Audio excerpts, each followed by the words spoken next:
সেদিন সন্ধ্যায় জাতির উদ্দেশ্যে ভাষণ দেন প্রধানমন্ত্রী শেখ হাসিনা। এই আন্দোলনের শুরু থেকেই সরকার যথেষ্ট ধৈর্য ও সহনশীলতা প্রদর্শন করেছে।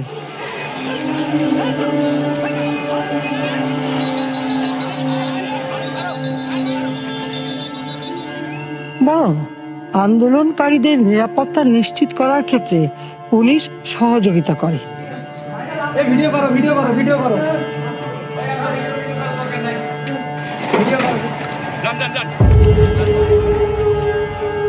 তবে আন্দোলনরত কোমলমতি ছাত্রছাত্রীদের নিরাপত্তা নিয়ে অত্যন্ত উদ্বিগ্ন।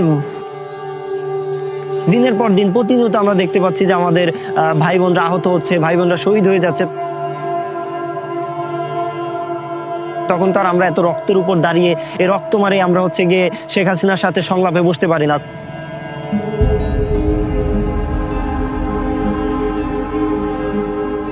শেখ হাসিনার ভাষণের পরদিন দেশটির যোগাযোগ ব্যবস্থা রীতিমতো ভেঙে পড়ে।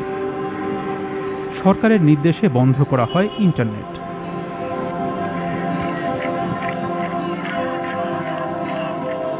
সরকার চাচ্ছিল যে আন্দোলন যেভাবেই হোক দমন করার জন্য।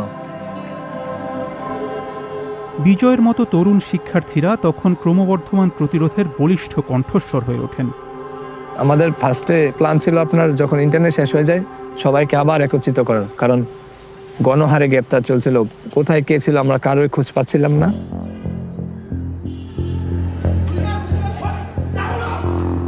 সবগুলোকে অ্যারেস্ট করতে বলছিলাম,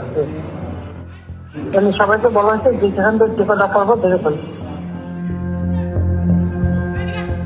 হাসিনা একটি নির্দেশ জারি করেন, পুলিশ ও নিরাপত্তা বাহিনীকে প্রাণঘাতী অস্ত্র ব্যবহার করতে হবে। ফাঁস হওয়া এই অডিও রেকর্ডিং, যা বিবিসি যাচাই করেছে, সেখানে শেখ হাসিনাকে নির্দেশনা দিতে শোনা যাচ্ছে।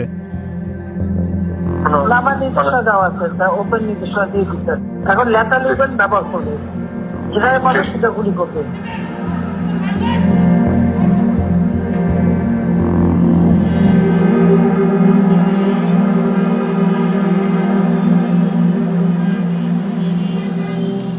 আন্দোলনের অন্যতম প্রধান কেন্দ্র ছিল যাত্রাবাড়ী। বন্দরনগরী চট্টগ্রামের সঙ্গে রাজধানী ঢাকার সংযোগ স্থাপনকারী এই রুটটি পণ্য পরিবহনের ক্ষেত্রেও বেশ গুরুত্বপূর্ণ। অনেক জনগণ থাকে যাত্রাবাড়ি ড্যামরা এলাকায়, কারণ ঢাকামুখী একটা প্রবেশ পথ এই যাত্রাবাড়ি। এই এলাকার মধ্যে সবাই থাকে, স্টুডেন্টও আছে, আপনার অনেক শ্রমিক আছে। মহাসড়কের গা ঘেঁষে দাঁড়িয়ে রয়েছে কড়া নিরাপত্তা বেষ্টিত একটি পুলিশ স্টেশন, যাদের দায়িত্ব সেখানকার নিরাপত্তা নিশ্চিত করা।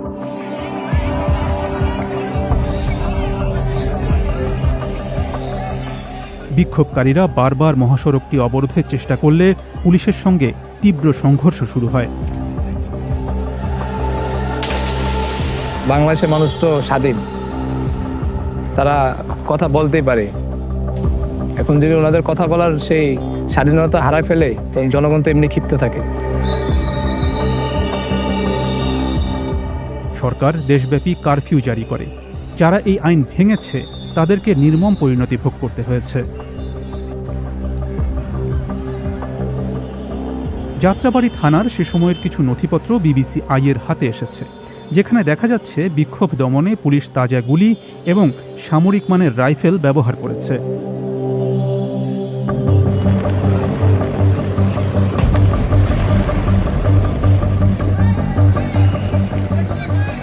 বড় অভিযানের অংশ হিসেবে 20 জুলাই যাত্রাবাড়ী মহাসড়কে বিক্ষোভকারীদের ছত্রভঙ্গ করে দেয় পুলিশ ও সেনাবাহিনী। সেদিনকার একটি ভয়াবহ ঘটনা ক্যামেরায় ধরা পড়ে।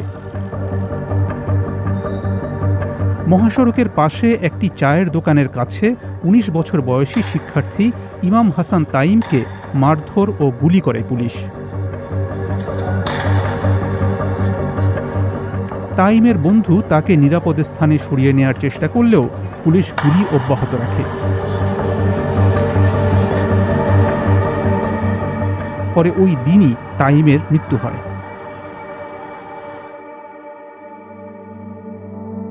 যাত্রাবাড়ী থানার নথিপত্র থেকে সেদিনের পুলিশি সহিংসতা সম্পর্কে জানা যায়।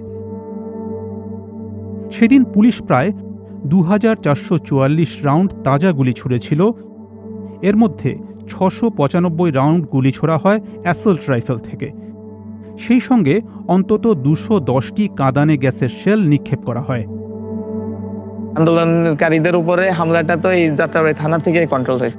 এই কারণে সম্ভবত আন্দোলনের থেকে মানুষের ক্ষোভটা আসলে বেড়ে গেল। বিক্ষোভকারীদের মধ্যে যাত্রাবাড়ির দুই বন্ধু শাওন এবং মিরাজও ছিলেন।